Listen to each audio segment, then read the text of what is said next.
you'll be touching young people, you'll be touching their families, you'll be touching the community that they're a part of with your work this summer. We'll spend a lot more time talking about history. We'll be spending a lot more time talking about what will happen in Tennessee. But today, what we really want to do is take a quick second and give you a chance to. Something inside so strong.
It's nice to be welcomed into your community in that manner.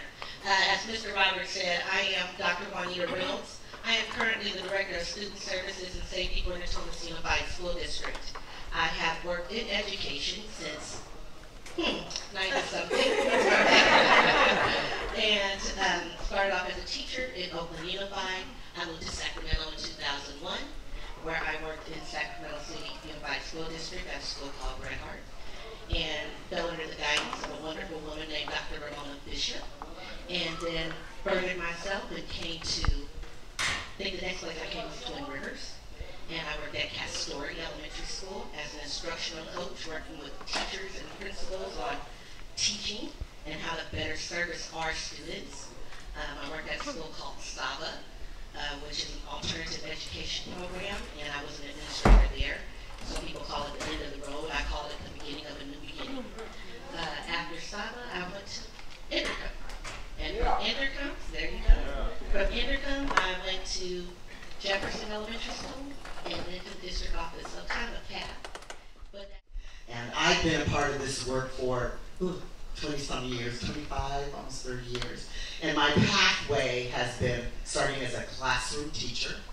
I started as a classroom teacher in Sacramento City Unified School District, taught there, and then moved on into administration in Fairfield Suisun Unified School District. My dad was retired military, so I spent most of my life being educated overseas. So I didn't even move to this country until I was in high school. So I tell people my pathway was very unique. I was into diversity before diversity was into me. So the pathway was teaching in Sacramento City Unified School District, vice principal in Fairfield Suisun Unified School District. Then I got a phone call, and the phone call was, hey, Mari, I'm acquiring a high school and an elementary school. Do you think you could come and help me out? That was our current mayor, Kevin Johnson. So I was one of the founding principals of Sacramento High School, School of Health Science.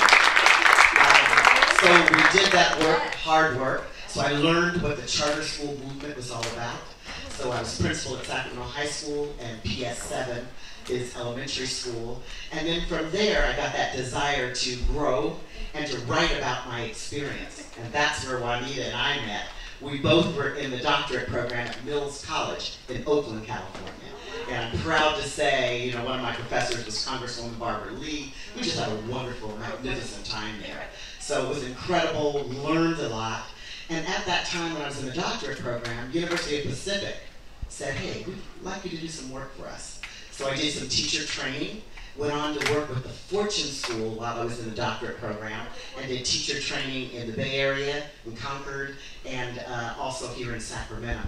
I still work for University of Pacific as an adjunct professor, and they send me to China every summer to work with their doctorate candidates and their master's program.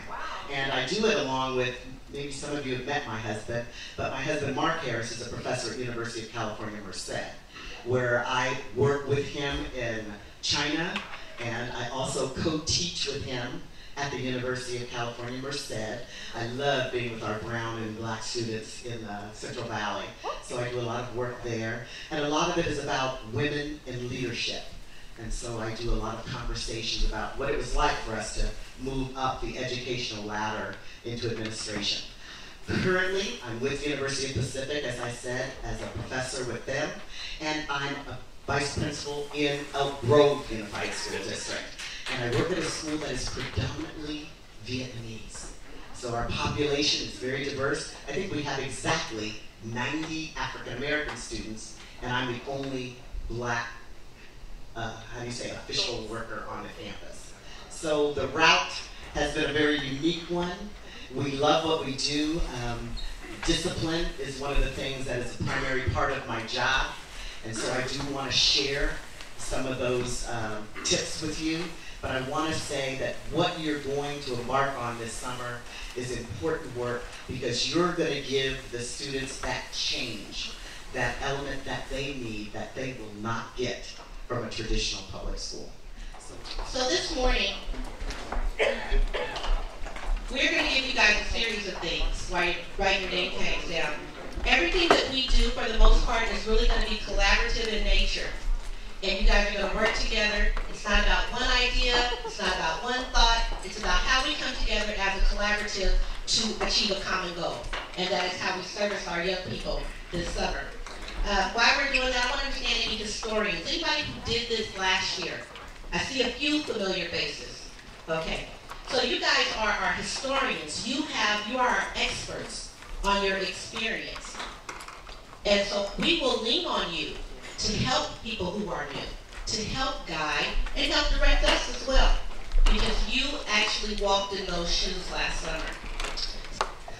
While you're making your name tags, what I'd like to do is a peace circle. And back in the day, we called it classroom meeting, where we had a chance to share, and in this case, you're going to share who you are, your university or college or work background, and you're going to share what your expectations are. Okay? Hi everyone, my name is Veronica Williams. I am a graduating senior, fall 2015. You articulated in your way your presentation about yourself. You need to get that every day from your students. They should always have a chance to greet you. Now, one way that I would alter this for many of you is I could have put some sentence frames up to tell you exactly what I wanted you to address, especially if you're an English learner or you have you can't focus very well. You would have, I am, and you leave a blank, the school I went to was, and you have it, you leave it blank, and then at the end, to summarize, this is what I learned today, or this is what I learned yesterday, and let the students finish that out. Every student deserves the chance to be heard, to have a voice, and this is one activity that you can do to make sure they're listening to their neighbor or respectfully to the group, and they're getting a chance to speak. So use this activity as a chance to start your day with everyone having something to say, and you can put on it what you want as the topic each day. But each day, start it off with something to get kids grounded, to make them feel ownership, and for you as a teacher to hear and tap the pulse. How's everybody feeling? Are they going to speak up today? And yeah, you're going to get some shy ones, and that's okay. Eventually, you'll say, God, they're talking too much. At first, they only said one word, and now they're putting together full sentences. And also teach grammar. Teach the sentence structure. Teach academic English. Very important to address those every single chance you get. You need to address those areas. thank you for your participation. Why don't we take a chance? Program this summer, what you want to give to your students, our students. And I say our students because even if they are not directly in your classroom, if you interact with them, if you visit another classroom, if you go to another site, they are all our students. They do not belong to any one individual. And we have to make sure that we recognize that. I heard a lot of people mentioning that they wanted to have connections with the parents. And they want the parents to care. And I'm going to tell you that most parents know how to care even if they don't know the language to engage you in. Or to engage the school in. So we want to make sure that we're not pushing them out because we think that they don't care, but that we're pulling them in by equipping them with the tools to interact with us. I heard a lot of people say they want to make sure that the children know how to read because they've had this experience where they have seen where children have not been taught to learn. And I say that we can do that, but we need to understand that when we are getting together in the classrooms with students, that sometimes there are barriers and things that come into play. And we need to be open-minded with that when we are engaging in the process of teaching them the love of learning and reading, the love of education in general. I heard some people say it was about personal growth, which you will grow through this process. You will absolutely grow. You will see yourself when it's really hard and difficult when you say, oh, this is not what I signed up for. When you said, I signed up to teach children how to read. And you didn't realize that you're also going to be partial social worker. And that you're going to be partial parent. Mother, father, auntie, uncle. That you are going to fulfill that void, that gap for different students. And it's not all students, but there will be someone who you will definitely be filling that for. I heard people say that they just didn't want kids sitting down. Right? So you see what I'm doing right now? When my teachers do this, I say, you are not the sage on the stage. Nobody came to see you perform. Turn over the education to the students. Interact with the students. Now you are all young adults and young people, so I'm up here a little bit staging on the stage for you. But that's not necessarily the way I want you to teach your classes. Because it's not about me, it's about you and your children and the students. It's about what they get. What they have. I heard people say they wanted to grow as a leader. You will grow as a leader. You will push yourselves. Your students will push you. The question is, what happens when they push and you're not ready? How do you handle that? And we're going to talk a little bit about that. Someone said that they know that the students can be great. I would challenge you to say that they come to you great, maybe it just doesn't manifest itself that way. So our children come prepared and great to be great, that they are great.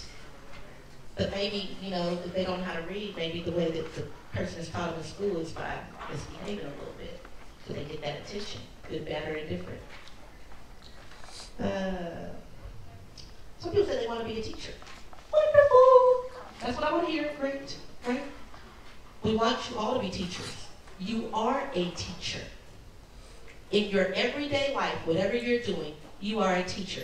Anytime you talk to someone, a young person, whether you want to or not, you are educating them.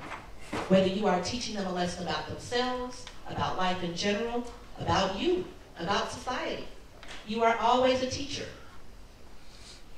I heard someone say, which was really interesting to me, I'm not picking on anybody, that they are probably going to go to politics, which means that they probably won't be in education. This will be their opportunity. If you go in politics, you are an educator. You touch educational policy. Someone's parent works for AXA. That's an organization, Association of California School Administrators. They deal with our public policy. There's the teachers union, there's our classified unions, there are bus unions. We are governed by policy.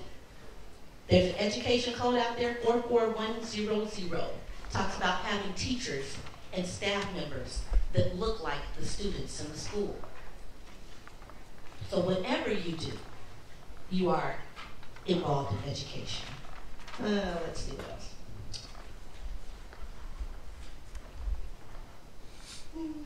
Building confidence. People talk about building confidence. One of the biggest things that we have the power to do in education is to help build confidence in students, but we also, at the drop of a dime, are able to deflate students.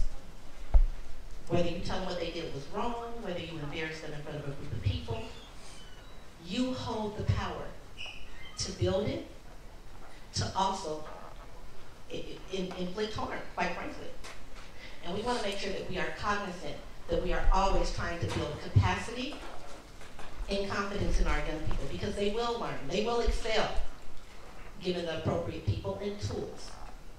So I'm going to tell you guys, I'm going to talk about classroom management and engaging the student. And you need to understand that in order to teach them, you must engage them. You must plan and prepare. You cannot show up the morning of and say, we are going to read this book. And that's going to be what we're going to do today. You have to have some forethought. So if there's one thing you guys need to know offhand, is that you must plan. You must prepare yourselves. As an educator, you must prepare by having a learning goal or objective. So your objective for today is, and your students need to be able to articulate that. They need to be able to know, what are they going to get out of the day?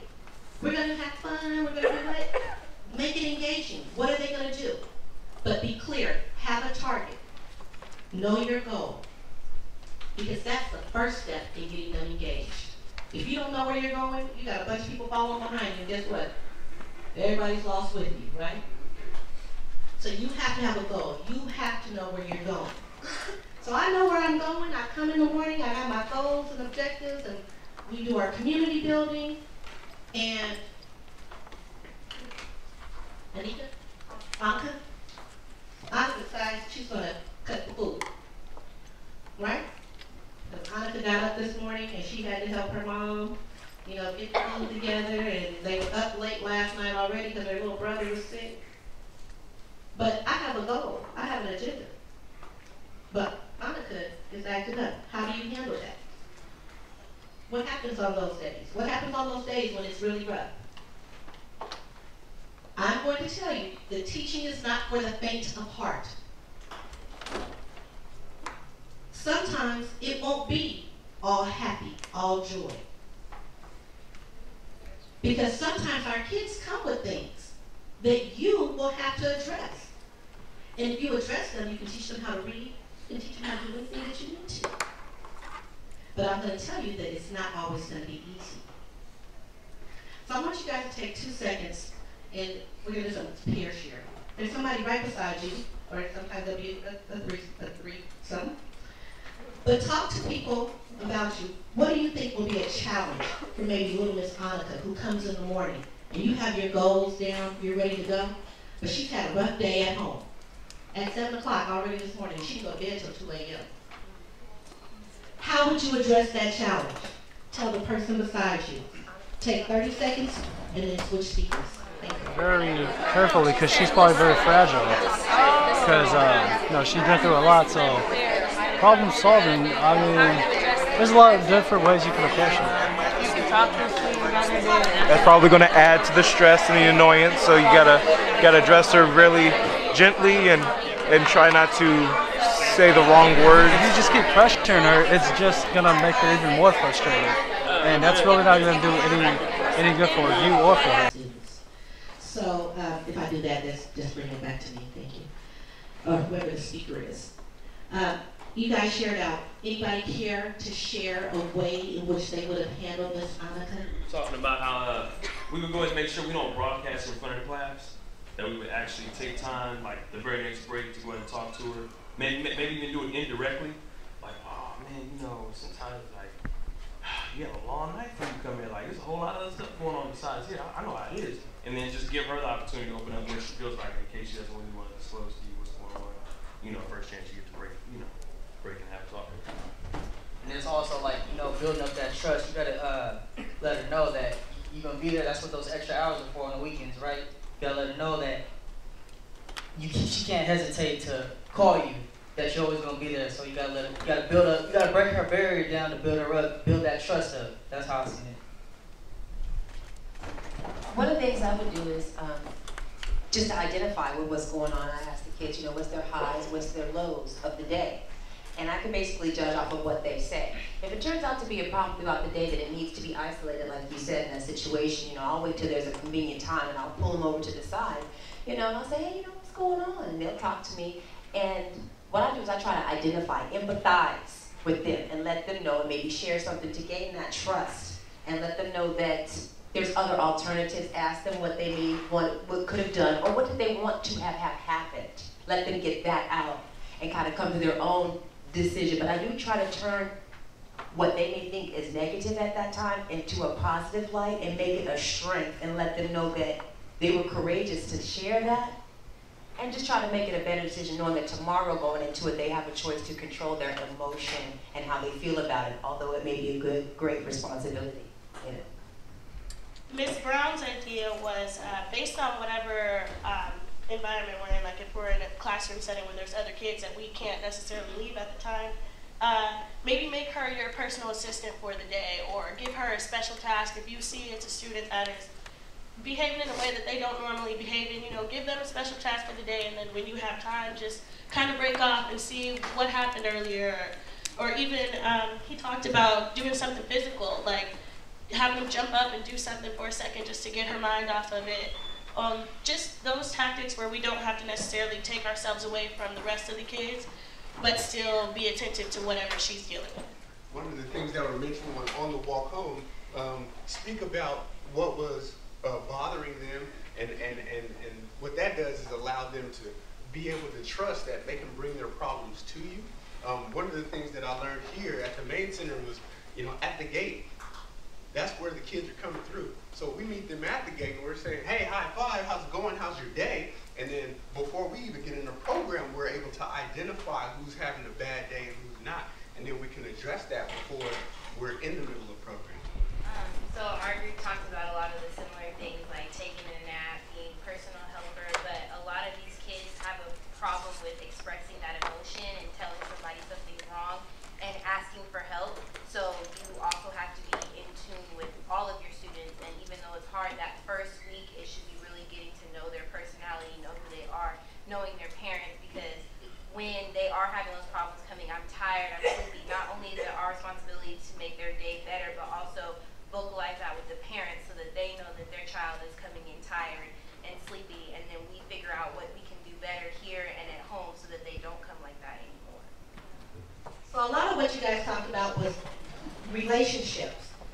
So you need to understand it is critical that you establish rapport and build relationships with your students. If you do not do that, you have lost the battle. Amen. If you do not do that, hear me, you have lost the battle. Amen. If you do not know that they live with one parent, two parents, grandparent, aunt, uncle, I tell people all the time, they say, oh, you're such a good teacher. I was a pretty good teacher, but what made me that pretty good teacher was that I took a time every day to check in with my kids. I got to know my students thoroughly. Who they lived with, allergies, what they like to do, what they like to eat, who their friends were, who their enemies were. If they came from families who gangbang. I took the time to do that. And I often hear people say, it takes away from the instructional minutes. We're going to get behind if we don't do that. You get so much further if you take the time to engage the students and know them. Think in your mind, think back to a teacher who you think was really good. Think of a teacher who was really good. In your personal experience, someone who educated you. Some of us are thinking, some of us are like, ooh, uh-oh. Right? So I'm in the 40+ club, and I say, I remember Francesca Ferrari, my first grade teacher. Francesca Ferrari did me to McDonald's and to Alameda Beach in first grade. I remember Mrs. J, 5th grade. I took dance on the weekend. She came to my May Day dance. I remember Miss Gutiana in high school. Because I got to continuation school and the teachers told me that I was a dummy. And she said, no, she's in advanced math. Get the math teacher from the high school to come over here and teach her math. So I'm saying to you, that's 3 that I remember really well. Really well. How many people can think of a teacher that they remember? What did the teacher do for you, Mr. Rich? My 2nd grade teacher, she was fantastic. She took the extra time to to go further with the lesson, whatever that was. Say a student didn't get it at first, and she would go the extra mile to actually take the time to maybe bring it to that student in a different way, because not every student learns the same and pick up things the same way. So instead of just bypassing that student, that she would figure out another way, and that's what she did. Days when you don't feel like it, you have to have that spirit with your students. They are going to respond and react to who and how you are. If I came into my classroom as doom and gloom, my students were going to be doom and gloom for the day. Right? So you want to make sure you have that same motivation and spirit. Your first week, you're establishing relationships. You are creating norms. Not what you say. Don't put stuff down on people. You incorporate it with them. You develop it with it. What does it look like to listen when other people are speaking or reading? What does it look like to listen? Because we never learn that. So you want to engage all of those things with your students. So I know we're running behind on time and I need to let Dr. Harris get going. But there are a couple of things I want you guys to really remember. The teacher or the adult, the person in your life who affected you, that made the positive influence, you want to take whatever that is and put that into your own daily practice. You want to plan. You need clear learning goals and objectives. You must establish norms for your classrooms, not alone in isolation. Don't you guys sit here as a group and say, well, this is what our class rules are going to be. But you create that culture, that family in your classrooms. Is there anything else that I need to say? Dr. Harris is going to give us some more. And make it fun, please. Make it fun. If you don't make it fun, they are not going to want to be there. Period. And one thing I want to say is I want to remind you, you are role models. You are role models for your students. But also remember that you're doing them a favor when you're teaching them how to do school.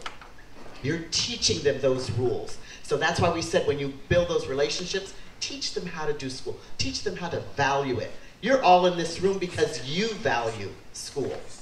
Also, just a reminder, and I did my dissertation on this, 80% of the educators educating our children are white female teachers. So that's what they see every day. There's no one that looks like them or understands why they wear braids, why they wear the kinky look. There's nobody who understands or even compliments that. If anything, it's, what is that? Dr. Harris, there's a hairstyle in my classroom you need to check out. I'm like, what? But they don't know. They don't live amongst us. They don't care about us. And especially when you have a school with Asians who are new Vietnamese recruits to the country, well, they love them. They come to me and tell me what a wonderful class it is because they're in it. So you need to remind yourself that what you're imparting on these kids this summer is very important. The kids now are taking Common Core State Standards. Would you say that, please? Common Core State Standard. And it's a whole different ballgame. And so these are just a couple of tips I want to give you. In math now, we have real-world math. You read the problem and you pick out what you need to do. So you need to do those kinds of things with the students.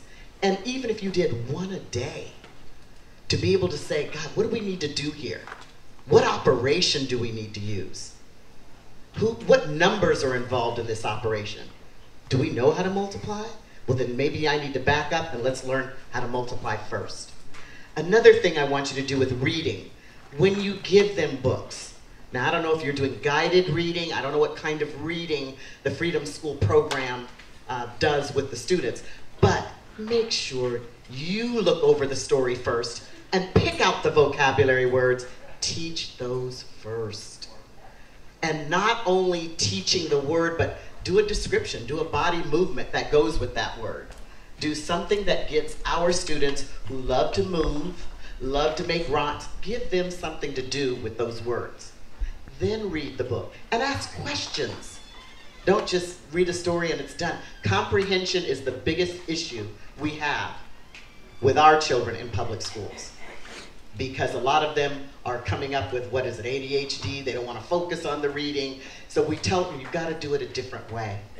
Also for writing, would you please start an interactive notebook? Usually what that is a composition notebook where the student is given a prompt and you teach them how to answer a prompt. Give them the sentence frames first and then eventually pull those away. And when we said starting with a goal, have a goal where you start with sentence frames, show them how to start to make a topic sentence. Show them how to start to make details that go with that topic sentence.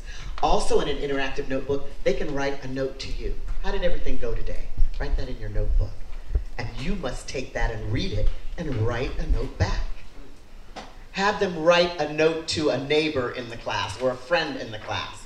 Have them give it to the neighbor and let them write back. Give them lots of experiences with writing, but fun experiences.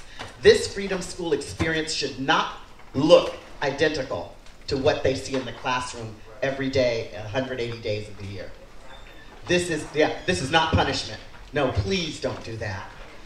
This is you showing them how to value learning. Because I can tell you now, after having been in China for 4 summers teaching Chinese students, oh, they're ready for us. They got a plan. Because I know my husband and I, we always asked each other, why do they pay us to come over here? They want to know, Dr. Mari, teach me just like you do in America. We want to get out of memorization and we want to get into thinking like you think, how you collaborate in your schools. They want that because their goal is to come over here and go to university. Send their children over here to go to university. Take your spot. Oh, and it's real. The numbers are tremendous. When I first started going representing University of Pacific, there were very few, because we get together as expats, and you know what that means. Well, all the American teachers, and we sit around and we talk with each other about the universities we represent. Now, oh, you got the Harvards and the Yale, everybody's over there trying to recruit those students. And you got 1 billion people to work with. So the competition, I am honest, and I know Juanita is as well. We're honest with our students. If you don't want this, there is somebody who does. Parent universities. Do parent universities with your parents. Teach them about what you're going to be doing this summer with their kids. This is what we're going to do. And you may have to do it in a way where you're creative and you go to them. Maybe they're not going to come here to the center. Maybe you have to go to the communities where you can set up some community meetings. You need to educate the parents about what you do every day. Because you're working hard and you're working out of love and joy for their children. And it's a compliment to you. If I could get a district to come in here and recruit, oh my goodness. We need teachers of color. I know that when I came into the profession, I started seeing people leaving. And we've been around over 25 years now, and nobody's coming in. And so I'm the only one at my school. And is it Michelle, who said she's the only one at her school? She said she's the only one at her school, and it's kind of the trend. You're not seeing teachers of color. And so the white teachers are pushing back when I tell them, hey, let me share with you what my dissertation topic was about how to teach African American males. They're like, we've been through that culturally relevant teaching. We don't need that. But yet, who do they send to me to suspend? Every single one of us. That's all I do all day. I'm not suspending any Asian kid. Oh, well, if they even come in the office, mama, grandmama, grandfather, father, and the attorney, everybody comes. And the East Indians, oh, they all come. They're up in arms. You gave my child a behavior citation. I said, I'm just trying to correct and teach behavior. No, they don't even want that. So, okay, and I know there's, but I just have to say this because I asked to see your curriculum. And I wanted to see it, and I wanted to know if you guys had seen this yet. And they said that some people have and some people won't, and they're in Tennessee. But I told you that you can't pop in the day of and just start doing stuff, right? And so I just have to say this to you. This tells you the Common Core standard that this lesson is to address.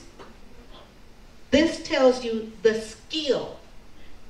You cannot come in the morning and read something and think that you will be prepared to educate a group. I don't care if they're 5, 10, 15, 20 students, unless you're prepared. So whoever is responsible for making sure you have access to the curriculum and the materials, if you don't have it, you need to ask so that you can plan and prepare. But I'm looking at this, and I myself, with 20 plus years in education, would not be able to just run into a classroom and just deliver and deliver well. So the expectation is that you plan and prepare yourselves. And I'm sorry, I just had to say this. There was a question that we asked each of you, are you prepared to work 50 hours and get paid for 40? Remember the question, because I kept saying, I said it 3 or 4 times at Sac State. I stayed here about 7 or 8 times because there were some people, I needed them to get out, and they left because I knew that honestly, they really didn't want to work. Our children need workers. They need motivators. They need inspirers. They do not need people who are simply doing a summer job. Okay? And that's all she's saying to you. When you see, you will get this in some form. When you see this, you have to be prepared to implement it. Ms. Davis?